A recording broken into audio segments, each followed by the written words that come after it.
Hello, I'm Violet Manners, and welcome to Hidden Heritage, the podcast that brings you inside Great Britain's favourite destinations, with help from custodians, historians, artisans, and experts. Today on Hidden Heritage, I am joined by Dr. Guy Hayward, co-founder of the British Pilgrim Trust, half of musical comedy double act Bounder and Cad, and the creator of choralevensong.org. Welcome, Guy. I'm so thrilled to have you on the podcast today, particularly as we start this podcast, because pilgrimage, until I met you in 2022, was something I knew so little about, but have enjoyed learning so much about in the time that I've spent chatting to you and learning about it over the years. But it really has been enjoying pilgrimage, a renaissance in the UK. And that's what we're really here to uncover and discover and discuss together.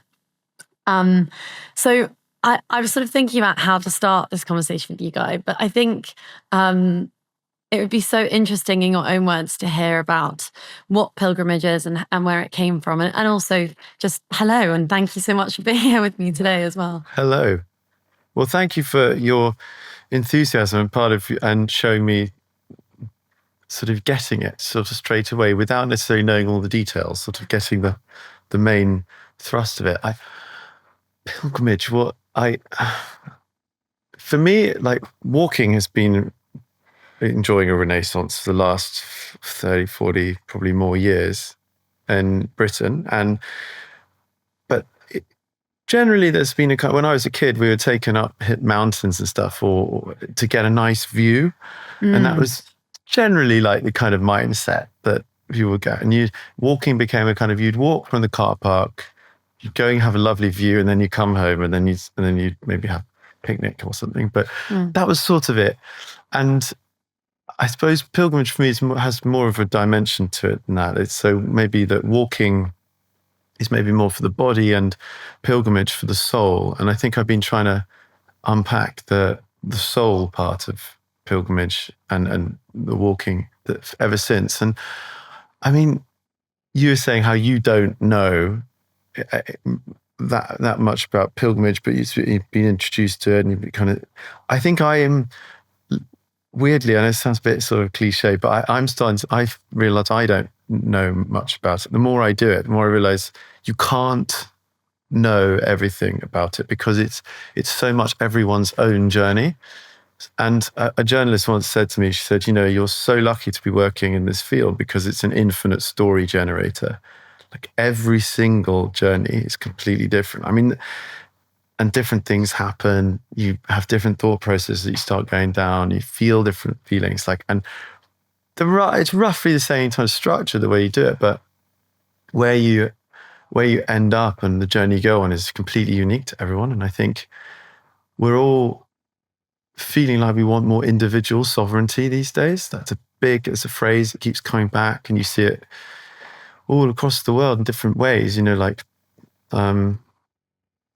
identity is becoming a big thing, and having the ability to, whoever you are, say who you are, and be respected for that. You've got like tech advances like blockchain, individual sovereignty.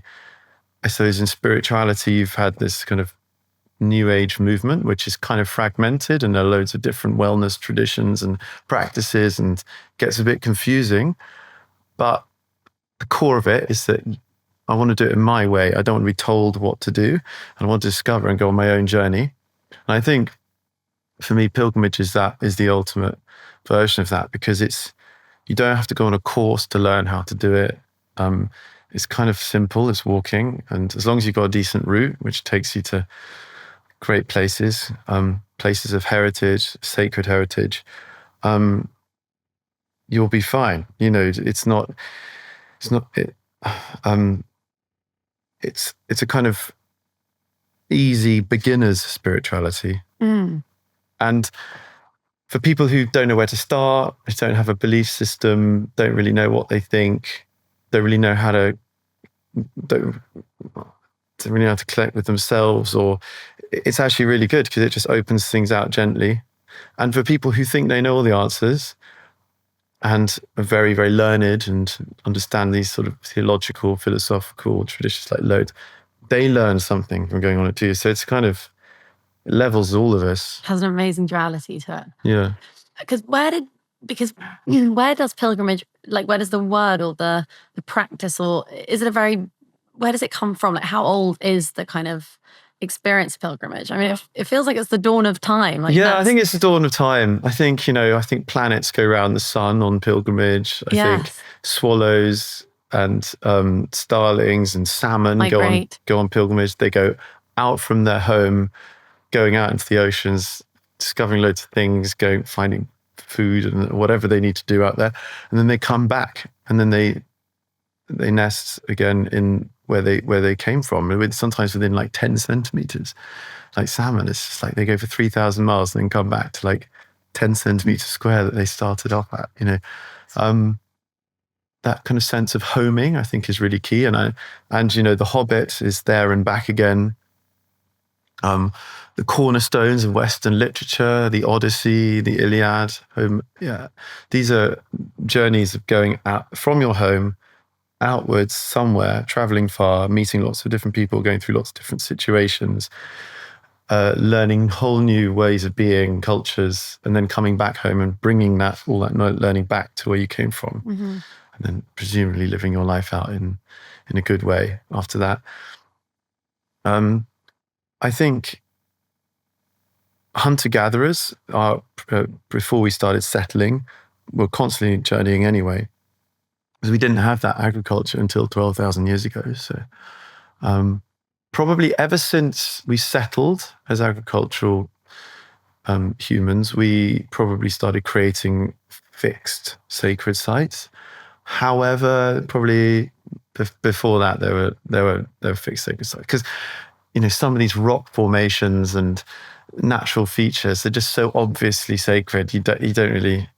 People have been going to them for thousands and thousands of years for functional reasons, just because it's beautiful and connects you to a grander being. And I guess that's what's really interesting about pilgrimage as a whole, is that, as I understand it, at least with what you've created with the British Pilgrim Foundation, it's this sense of, you're joining, you're aligning, to your point about having a good map, having a good route. Yeah. But it's that sense of starting somewhere and ending somewhere, and those two things having meanings, to a sacred meaning or a current or topical meaning. But essentially, you enable the route, and then it's for the person on that sort of pilgrimage, that journey. Yeah, we say people should bring their own beliefs and meet the journey exactly where they are. Because you can have walkers who are actually, they say they're walkers and they're not pilgrims, but actually the way they do it is kind of like pilgrims. And then you can have people who say, I'm a pilgrim, but actually they're more like a walker. So it's not kind of as simple as just saying, it's very subtle. I think something about an unknown destination, walking towards an unknown destination with an open heart, a true heart. There's a kind of, I think the ultimate is for a pilgrim, the ultimate archetype is maybe the Fool at the beginning of the tarot deck. So it's card 0. It's the beginning of the journey. It's like it's usually pictured a young man with a script over his shoulder, with a dog next to him, holding a white rose, walking off the edge of a cliff and looking really happy. Yes. And I think that that state of mind is the right way. And the more you feel you kind of lessen the pilgrim zone. Yeah. Because you become like a kind of teacher or a professor or it's different. It's not quite as open and as transformative. I feel like I've sort of been I've had the full card. Like the full card is my sort of mantra these days. Yeah. As in, because I think to sort of create anything or do anything, there needs to be an element of, carrying the bags that you have on your back and just walking off the cliff and hoping for the best, but in a direction that you hope is going to prove fruitful in whichever direction that might be. Yeah, well, exactly what you're doing here. You sense there's a problem that needs to be solved. You've had the challenge in your own life and you see the problem. You've got an idea of a solution, and then you've imagined a world where it would be different if that solution was put in place.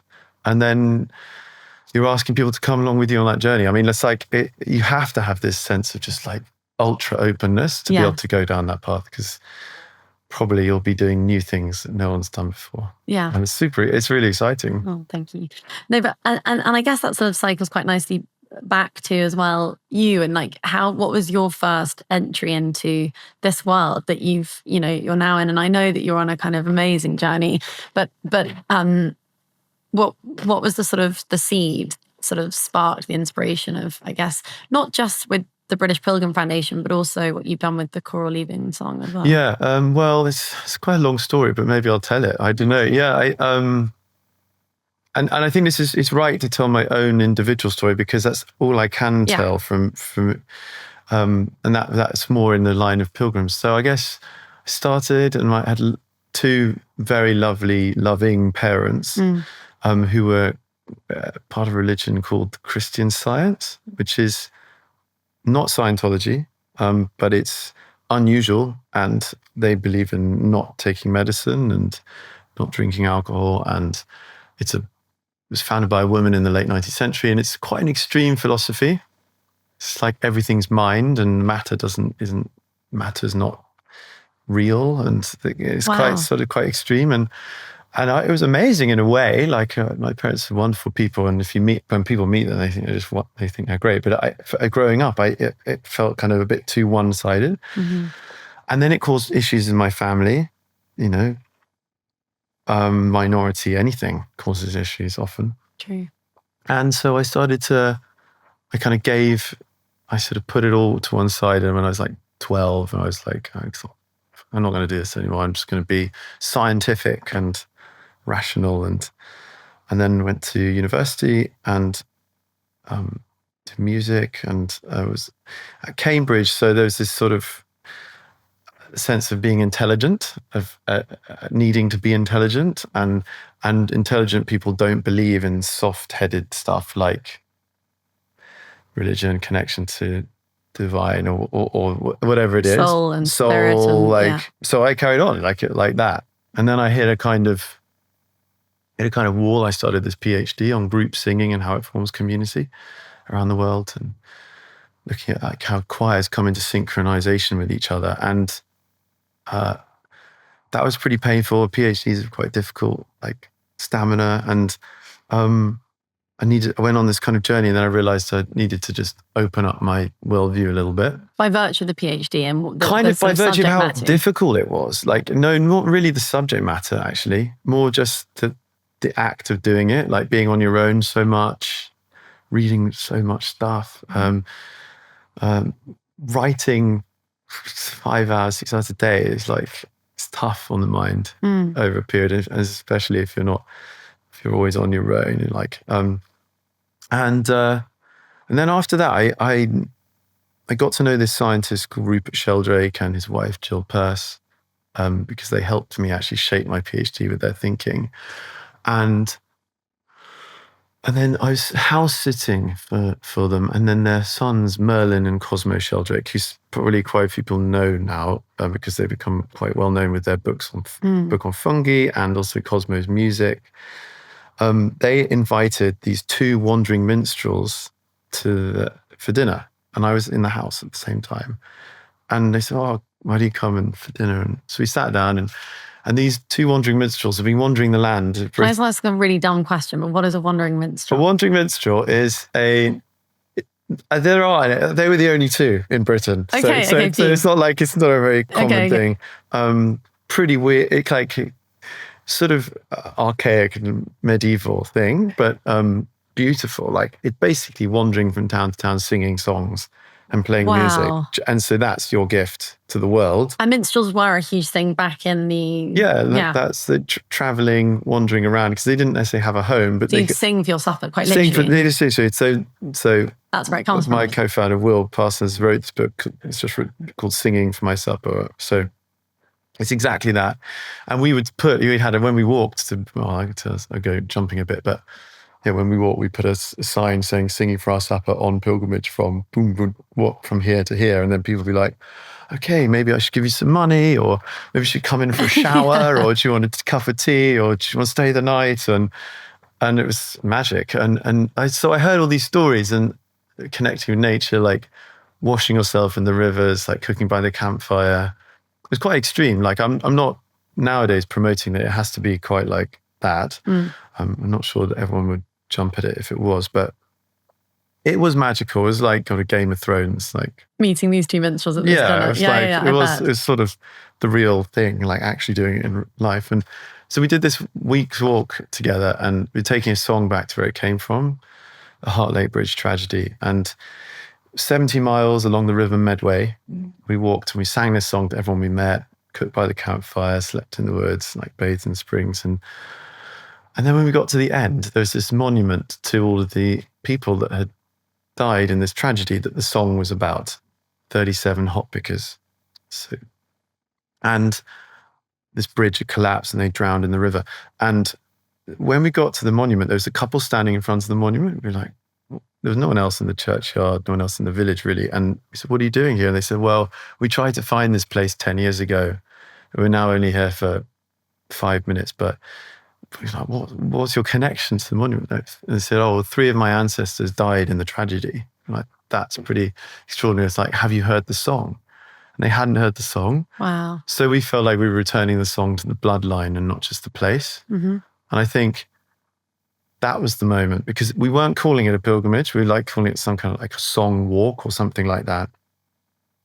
But we'd noticed, or Will had noticed, because he'd been doing so much walking without this kind of narrative of like taking a song back or like a particular purpose to the journey, he'd noticed that there wasn't as much coincidence and a synchronicity. But when you give this really real focus to your journey, there's like coincidences and synchronicities happening all over the place. And we were like, what is this? It's different to normal walking. It feels like something else. And we're like, maybe it's pilgrimage. So we don't know where that came from, actually. I can't remember That's so interesting. how we flipped. And then we looked into it. We were like, yeah, so why is there no pilgrimage in Britain? And then we found out that Henry VIII had banned it. Didn't know that. Yeah, as part of the Reformation. Wow. In 1538, Thomas Cromwell wrote an injunction saying, those who wander unto pilgrimages shall be condemned.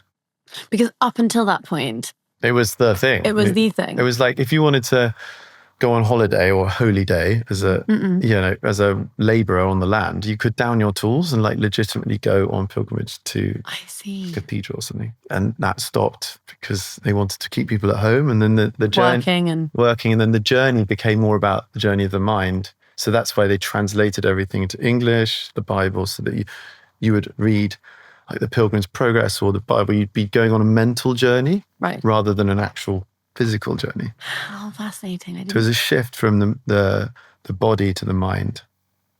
And we've kind of been living with that ever since. We can kind of sense that sort of truth. The body's becoming a lot more important now.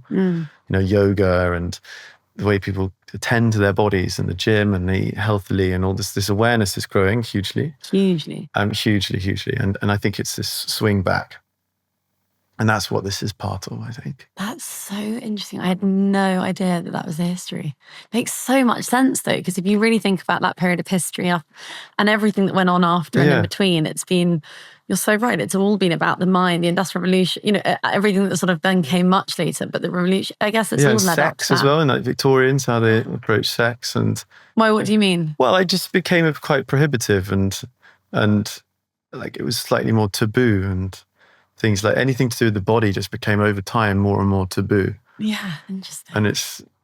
And such a big part of what's happening now is people use the phrase grounded. Yes. I'm actually wearing some shoes that ground my electrons into the ground. So Vivo Barefoot. Vivo Barefoot. Shout out to Vivo. Shout out Vivo Barefoot, yeah. And this sense of being grounded on the earth, putting down your roots, feeling like you're here is, I think, a really important part of this. And people say, like, you hear some people, not everyone, say he's really grounded, and it's like a positive thing. I feel more grounded just being around you today. I honestly do. Having been not feeling so grounded, I do just now. I feel much more grounded. But you're right, and I think it's so interesting, that transition back to the body and the kind of, I guess the reason why I've created this podcast as well is because I think it's so interesting, this renaissance of interest in heritage, interest in old practices and new, and how do we reinterpret and reimagine old practices, old rituals. Yoga's an ancient practice in many ways, and the modern version of it has sort of become mainstream. And I think it, or maybe you will correct me if that's incorrect, but I find it fascinating, this sort of renaissance of all things that I deem to be encompassed under heritage as the kind of banner. But I think it's a really interesting. Yeah, well, I suppose heritage is physical. It's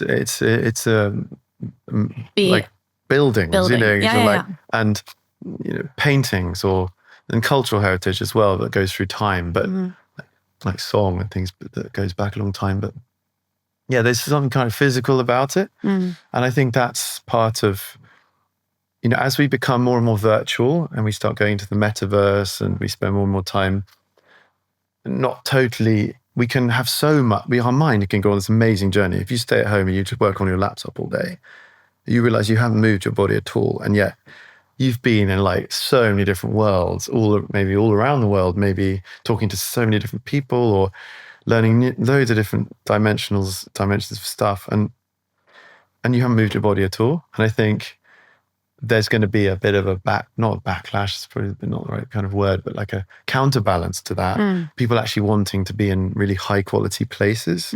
Or on really extraordinary old routes and pilgrimages that enable them to your point, like get grounded again and feel that sense of grounding in and of themselves. Yeah, it's all heritage. Like it's in terms of the old paths, the fact that they've been walked by many people before you. There's that. And then, but the thing I love about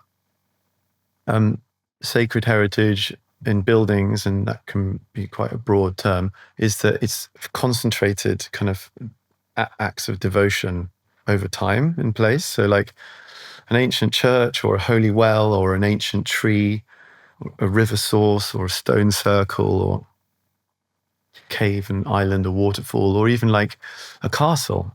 Castles are they're an interesting one. They're sort of like dark spirituality. It's like you're connecting with the part of us that has to kill or protect or defend. It's like it's still part of our soul and connecting with it.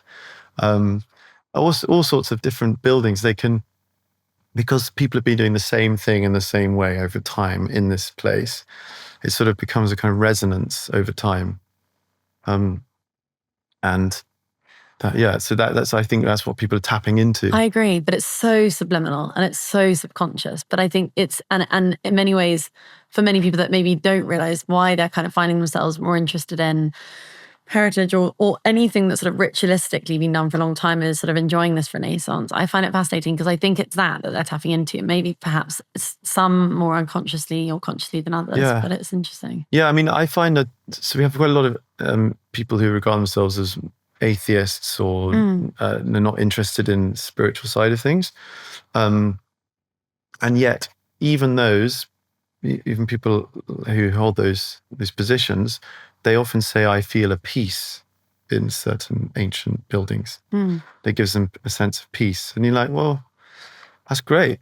I mean, why do we need to argue about what that actually means or where it comes from? Or, that it's really back to feeling is the most important. Like how do these places make you feel, really? Because you can get so tied up in all that stuff. Yeah, I agree completely. So obviously, like part of the UK, Britain's kind of architectural heritage are the cathedrals, are the churches that sort of puncture our landscapes. And we're we're not unique in that regard, but there are so many of them. And I guess, parish church is something that can be found in nearly every village across the country. And I suppose still are in many ways to an extent, but obviously they're going through their own kind of change and shift as to what their role is, because obviously the kind of Christian faith is not as strong as it once was. Correct me if I'm wrong, but it's there. There's that sort of new age spiritualism that's there. Yeah, it's interesting. We're in difficult territory here, because there's a lot of emotion around this issue. Yes. You're right about the decline of the church. Ever since the 50s, we're now in the situation where for every one person who joins the church, 12 people are leaving. Why is that? It's probably stuff to do with attitudes towards homosexuality, towards women, like all sorts of things which are bad PR problems. It's sort of given a toxic brand, but that doesn't mean it's completely irrelevant. And especially when it comes to the community places like these parish churches, where everyone has been in a community, has been joined into the community at birth, at like christenings, and in marriage, two people are brought together. And then see in funerals and death, they depart the community, and then that's all acknowledged. And it's all acknowledged in these places. They see the facts of life, and they take us through. They're there to sort of guide us like ships through this journey. They are more than just. You can come up with clever schemes to like use them in different ways. Like you can have yoga in churches. You can have. Well, we've got sanctuary, so we have people sleeping in churches. Can you explain a little bit about that? That's a British Pilgrim Foundation initiative. Yeah, sanctuary is, I think about 60, 70 churches, or church halls or village halls, places that don't get used that much and don't have much of a revenue. And people can say, I'm a pilgrim, I'm going to stay the night for maybe £10, £20, whatever they want to give. Put their roll mat and sleeping bag down and have a simple night. But weirdly, if you're thinking it's really uncomfortable, when I started my second long pilgrimage of like 4 weeks. From where to where? From Winchester to Canterbury along the South Downs, which we called the Old Way. It was in winter and we needed sleep every night. So we called up vicars and we slept on stone floors of church porches and inside churches. And my back had been hurting before the journey, and I thought, how am I going to sleep on the floor? This is going to be a nightmare. Anyway, it cured it. No. So basically, because I was on this stone floor, I had to be in a good position for my body, otherwise it hurt. So I got discipline of just like being in exactly the right position for my body so it didn't hurt. And then over time that like helped the back heal. So it's bizarre. It was like amazing. Totally unexpected thing. So that made me think twice about soft beds. But so sanctuary, I think it's good for the communities. It helps them sustain their beloved buildings. And also it's good for the pilgrims because it's more affordable. And it's also more communal. You're going to get much more stuck into the local community as you pass through it. Whereas if you just go to a hotel or B&B, you can pay your money and you get straight into a locked room and then you don't have to see anyone. But that's not necessarily like the vibe of a pilgrim. So yeah. Yeah. I would also love for you to just share with our listeners what is the British Pilgrim Trust? Well, it's a website primarily, but it's a way of forming a community that allows people to look at routes that are on maps, digital maps they can download to their phone. So we have about 300 routes, about 70 sanctuary places where you can go for pilgrim accommodation, and hundreds of holy places that are marked on this map. And you can download it all, and it makes it really simple from going that, I like the idea of pilgrimage, and then being inspired to look at the website, then going into the website, learning more about it, then thinking I'd like to do that one, then you go to that, and then it goes on.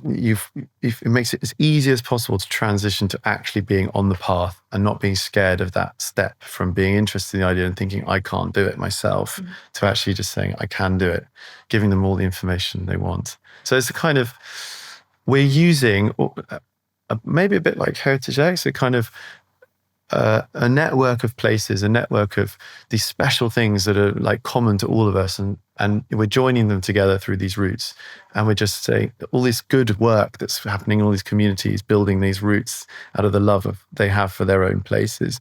We're promoting all of that, and just it's like a promotional platform for all the great stuff that's happening around pilgrimage in Britain. What, in your words, is pilgrimage?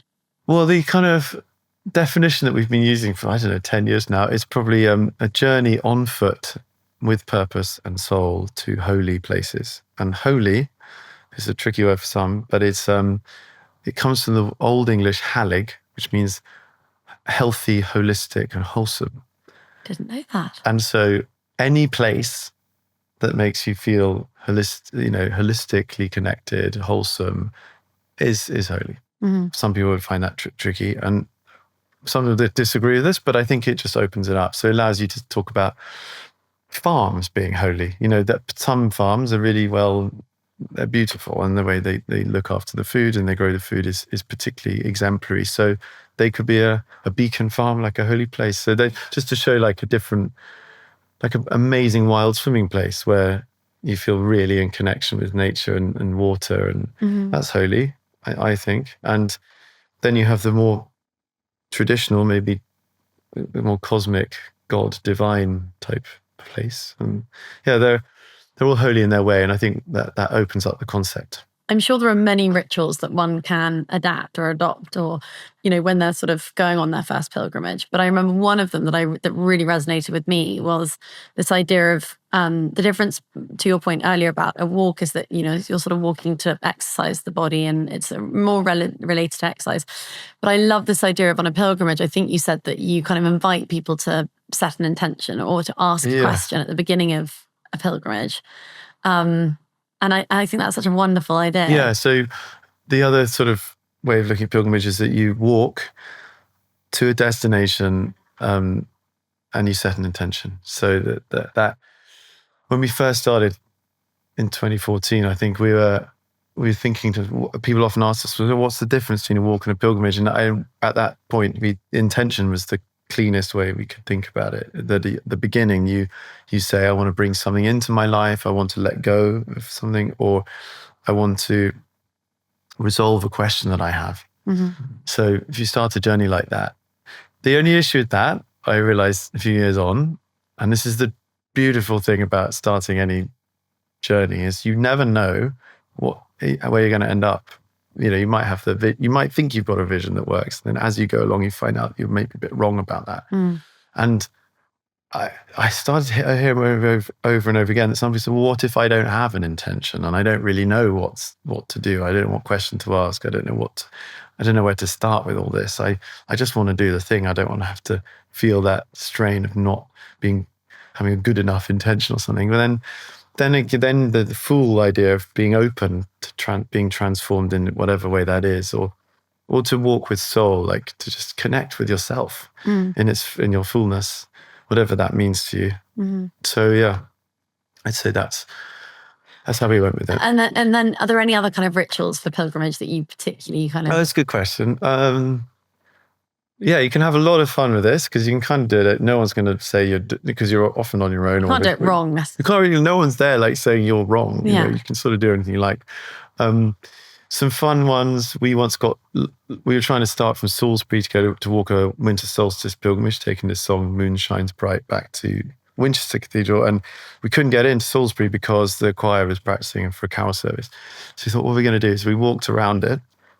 And then when we got to the east wall, we thought, okay, like we're going to have to make some kind of connection with this place because we've got to carry on walking soon. So I was with Merlin, Cosmo Sheldrake, Will, Sam Lee, the folk singer. It was a really fun group. And then we just thought, I don't know who suggested it, we all put our foreheads against the east wall. Oh, wow. And then our hands, and we just felt like everyone in there, all the chairs face east, they all face towards the high altar, like all the intentions, the hopes, aspirations, the fears. Gosh. And so we were sort of soaking it all up, the vibes of all the stone of the whole building and through our forehead through. And it was like, wow. That's amazing. Like we don't do it. And then we all walked away thinking, gosh, I don't think anyone's ever done that before, or maybe they have, but it wasn't anyway. So we started to recommend people do that if they can't get into a building. Another one is if you come to a wild spring source, then get a water filter and filter the water, viruses and bacteria, you can get those nowadays, and then drink it, because highly energetic natural water, which is pure and it just does amazing things for your health. I mean, you can feel it when you drink it, you just feel totally revived. Light a candle, wherever you want to do that. Pick up a stone or something at the beginning of your journey and charge it up and touch it on all the special places as you go along. And then let it go when you... Yeah, if you want to. Or hold on to it. But go with whatever feels right. You can do that. You can walk around places, when you get to a tree, maybe if it's a really old tree, then maybe just touch it and ask it a question. which is, people get so worried about this, and they worried about tree hugging, being called a tree hugger. And like, I think my question back to them is like, why wouldn't you hug a tree? Like, what's holding you back? Like, nothing's going to happen. Like, it's not going to do anything wrong to you. And then you just you get into that sort of play zone, where you're being a bit like a child, a bit silly, and then it opens up like paths in you. And so there's some pretty great rituals actually for a pilgrimage, for someone that's thinking about doing it for the first time. That's a really fun place to start. Yeah, and lying down in special places, looking up at beautiful ceilings. Yes, going for a holy nap when you're tired in the afternoon. Like, is that a thing where you can? Yeah, we just decided like one of the best things you can do in a church is sleep in it.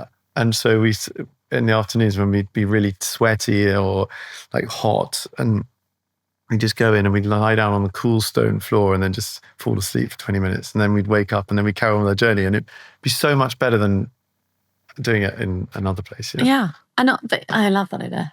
And it's actually something that, funny enough, ever since you told me that you were encouraging people to go into churches and lie down and sort of look up, it's something that I actively want to encourage now across historic houses. Yeah. Because when you think about the paintings that are more often than not on the ceilings of these places, and really to appreciate them, the options are cranking your neck. Yeah. Or ideally lying down and looking at them. And I think that's just, it's such a magical way to see these things. And I've been lucky enough at home to be able to do that. But there have been houses that I've gone to recently and I thought, God, all I want to do is lie down and just spend ages looking at this painting, or just like soak it up for 5 minutes. Yeah. And that was entirely inspired by you telling me about the work that you're doing with churches to sort of invite people to go and lie in these spaces and not just sit.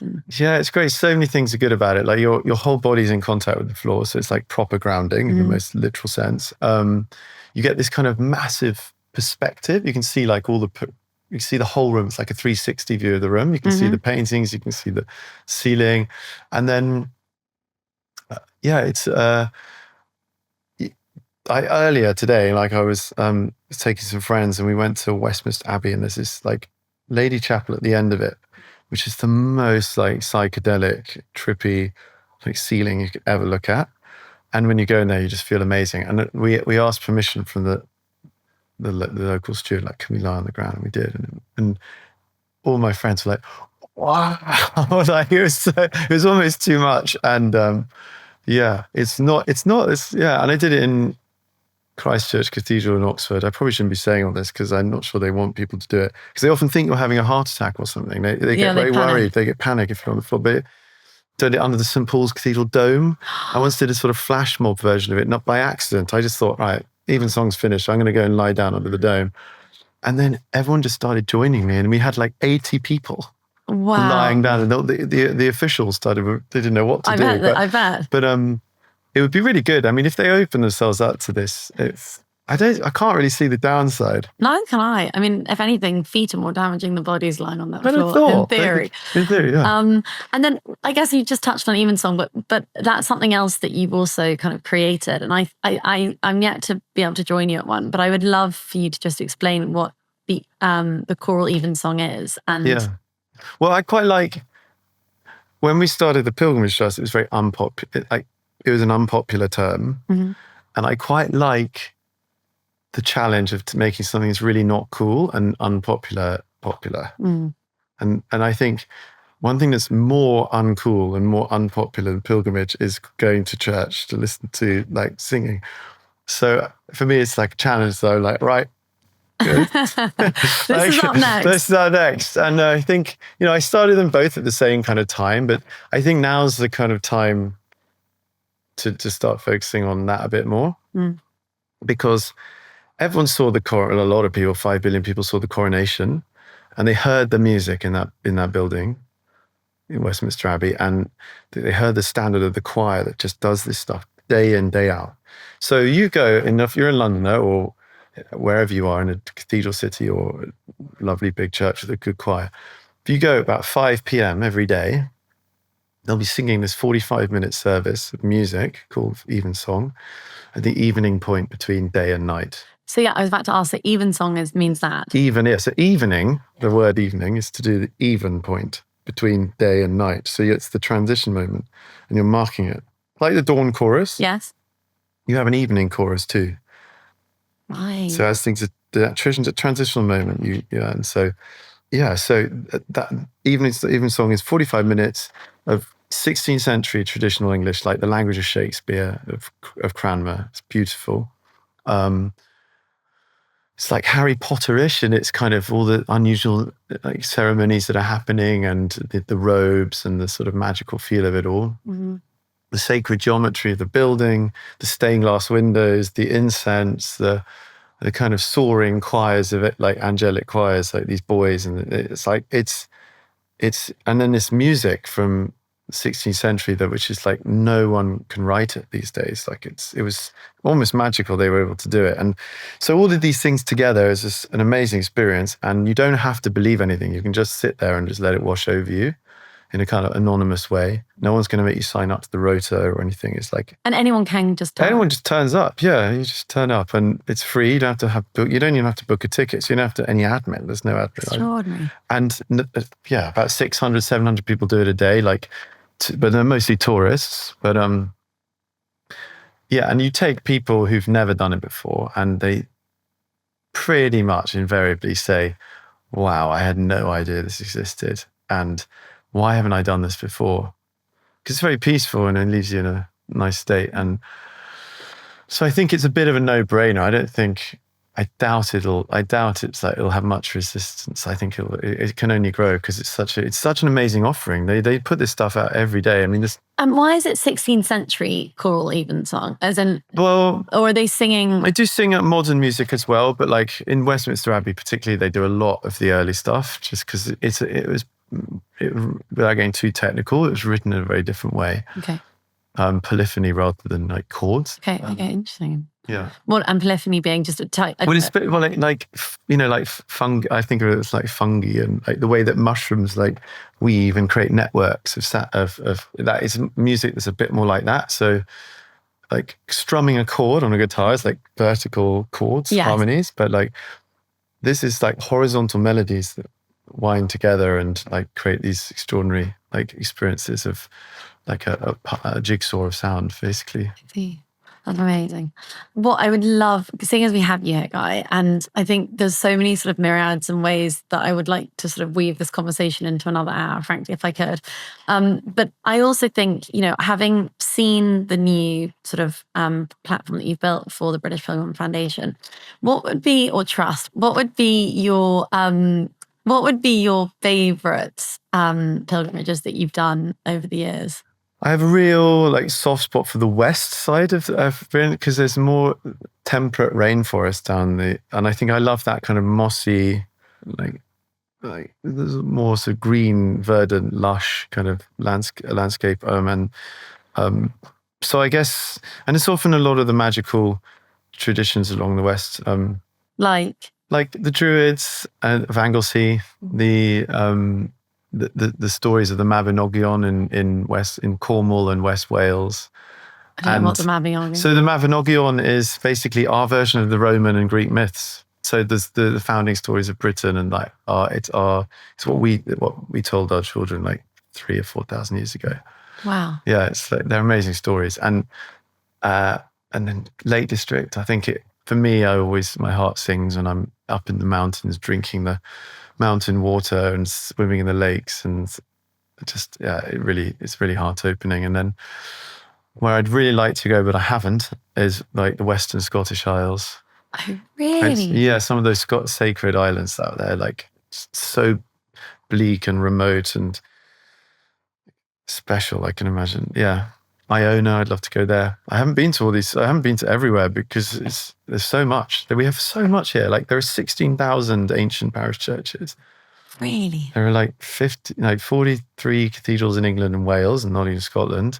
Wow. I think like thousands and thousands of ancient trees and stone circles and wells and springs. I mean, it's amazing. And how many pilgrimages are there on the trust sort of that you've mapped out over the last 10 years? About 300. A lot of them, actually, quite a few of them are day routes. Mm-hmm. So we did this project of day routes to cathedrals so that you start in the morning outside a city, mm-hmm.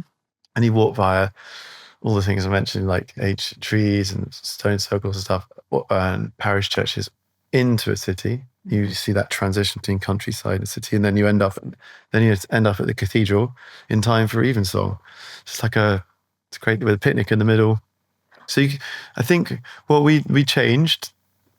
We changed people's attitudes towards the time you have to do pilgrimage. A lot of people immediately jump to like, oh, well, I have to do 3 weeks or like 5 weeks. Or what's the very famous Spanish pilgrimage, Santiago? Santiago. So they think like you're only doing a pilgrimage if you're doing it for 500 miles or 5-6 weeks. Like we just said you can do it in a day. It's actually about the way you do it. And obviously like there are benefits of doing it for longer. But it's still a pilgrimage if you do it for a day or even an hour. Like it's the mindset. And it's also something that I guess can connect the old and young. You can bring generations together. You know, you can do, it's the kind of thing that you can do with your family, do with your grandfather, do with your grandmother. It's sort of, it's age agnostic. Well, yeah, my founding patron, Rupert Sheldrake, he took his responsibility as a godfather really seriously. So he started leading his godson on pilgrimages roughly near his birthday every year. They'd do a different cathedral and they'd walk in. And that's how it kind of started, this thinking. So clever. Yeah. Do you know of any sort of links between historic houses in the United Kingdom and pilgrimages? Historic houses are often associated with looking after the local community. Mm-hmm. And as pilgrims would be moving through, they'd often put them up. So there would have been a connection throughout time when that used to be the case. When there were monasteries and they would have taken people, but that sense of looking after people, they're often kind of the hubs, the magnetic hearts of community, and they house all of the culture and all of the art and the craft and everything that's happened in that place. So a bit like churches, they're sort of focal points of the community. So I think it's natural that they're connected because they have this sort of stability over time, which pilgrimage is very like connected to, that practice through time. So that kind of long view of like keeping things stable and but also innovative and is really lends itself to pilgrimage. And so they're very aligned, and often more like specifically, they often have things like holy wells and ancient trees and chapels on nearby. So they're kind of, and they have amazing paintings, often of, pilgrimage type themes. So I think it feels like a natural fit. I mean, we have some routes like the Peak District, Allstones Way, that goes via Chatsworth. I think it's a natural fit. I did a job for English Heritage, creating a route for each of their regions in England, and so that went past historic houses. I bet. And I think it always strikes me as well how these families, and I know it just to be true of Belvoir, but Belvoir's always had this sort of link with all of the parish councils around Belvoir and the churches around it, and there's this kind of inextricable link. Forgetting my family or my family throughout the centuries, it's actually what's so interesting is the link between Belvoir and the sort of local church is enormous, and you can see it just by virtue of the fact that the church houses so much of the sculpture and effigies that were once at Belvoir, and it's this kind of it's this sort of unspoken link that I actually should know more about the history, particularly between that church and Belvoir. Well, I think that's the thing about churches and what they do on a Sunday morning to the community, where you have maybe the landowner alongside the tenants, standing in the same place, all kind of leveled by this thing that's happening. And so when you're in that zone, no one's higher or lower. No. And so the priest, the priest in a way, or maybe. In my eyes, at least. Yeah. And I think for me, it's this sense of this stability over time and devotional practice of all kinds. And I think like there is a devotional side to looking after a place for hundreds of years in your family where it's not necessarily convenient to you Yeah, so true. Because I think so often in this kind of day and age, that can be perhaps it's hard to appreciate or understand, Yeah. and it's one that comes with enormous privilege. But I think it is a liability, and I think that sense of custodianship that's sort of innate, as opposed to being something I choose to be whatever I choose to be as an individual. But I think when when you are part of this long line of family, and there's that sort of weighted responsibility to continue that line, Yeah. and the maintenance and custodianship of that building, it's a extraordinary thing, because it doesn't exist in any part of the world like it does really here. I mean, it's of course in Europe and other parts of the world in different ways, but it's a very, very, very, to my mind, a unique part of our identity as a country. Yeah, and I think to solve some of the really bigger issues we face, like climate change, like we just simply have to move to a more longer term way of thinking. It's one of the key shifts that needs to happen for all of this stuff. And to have these places where they've been doing that already, it's just like built in. It's part of it. That's what attracts me to it. And also like that, I mean, obviously you probably know as much better than I do, but there'll be like family members over time who maybe haven't done their duty and have slightly been a bit reckless and stuff. But then if it's been kept over time and it's a beautiful place, then there would have been so much love poured into it by the community, by the person leading it. And you feel it. When you get there, you feel that love, you feel it, you feel the kind of pride in the place. And that's special, I think. And that's what's so interesting, is it's so sustained today. It's exactly the same in that sense. You still have that same sense of kind of community and adoration and love of people that work in these places to maintain them alongside, the kind of custodian, but really it's custodianship of the community in many ways. And you really feel that in such a felt way, wherever I've traveled in the country recently, seeing these houses, it's just, that's what strikes me every time I walk through the door is, yes, there's a family there and they do their utmost, but they do it in community with the people that work with them, and it's a partnership. It's a partnership. And I think what's so wonderful about and so interesting to me about churches and cathedrals is that really is a partnership of community, and it is sort of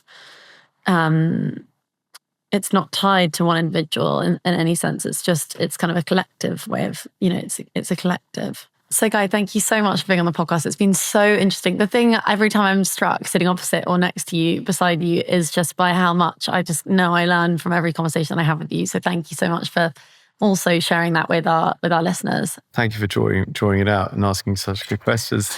I hope I did. And you're very kindly going to share a song with us because you are a choral singer. You are a choral singer, I think I'm right in saying. Yeah. And it's a big part of your story. And so yeah, you're going to share something with us, and perhaps the story to go with it.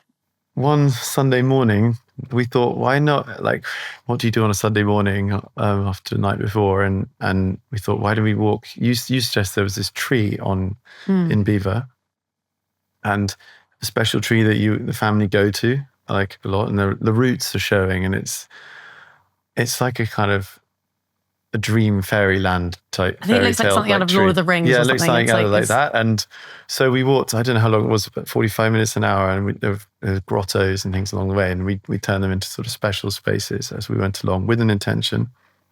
And then when we got to the tree, I think I just invited people to be around it and sit around the tree and then on the roots, and then I sang this song about the tree. And it has a kind of pilgrimage theme, because obviously we are all pilgrims on this thing called life. And that's so cheesy that, but like, it is just, you got to just say it, because it's true. It's true.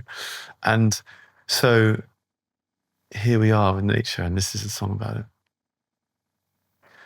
As I was a-walking one morning at ease, a-viewing the leaves as they hung from the trees, they were all in full motion, or appearing to be, and the leaves that were withered, they fell from the tree. What's the life of a man any more than a leaf? A man has his season, so why should we grieve? Although in this life we appear fine and gay, like the leaves we must wither and soon fade away. That's so much. That was so special, Guy. Thank you so much for doing that. It's so cool and just so wonderful to learn more about your journey and what you're doing to get people both into pilgrimage in whatever way they wish to interpret it and enjoy it and experience it, and if nothing else, just get grounded from it. And also with evensong. And I'm honestly going to, next time I'm at home, Lincolnshire Cathedral is down the road, and I've never been to evensong there, so I will do that. So it's a great one. Really? Yeah, the ceiling is called the Crazy Vault, and it's completely mad to look at it. Really? You don't even know how it was possible, but yeah, you should go there. Okay, well, thank you so much, Guy. That's it for today. Thank you, Guy, for coming on the show. You're always so insightful, and it's always a joy to speak to you. You can find out more about Guy and his work at guyhayward.com. Goodbye, and see you on the next one.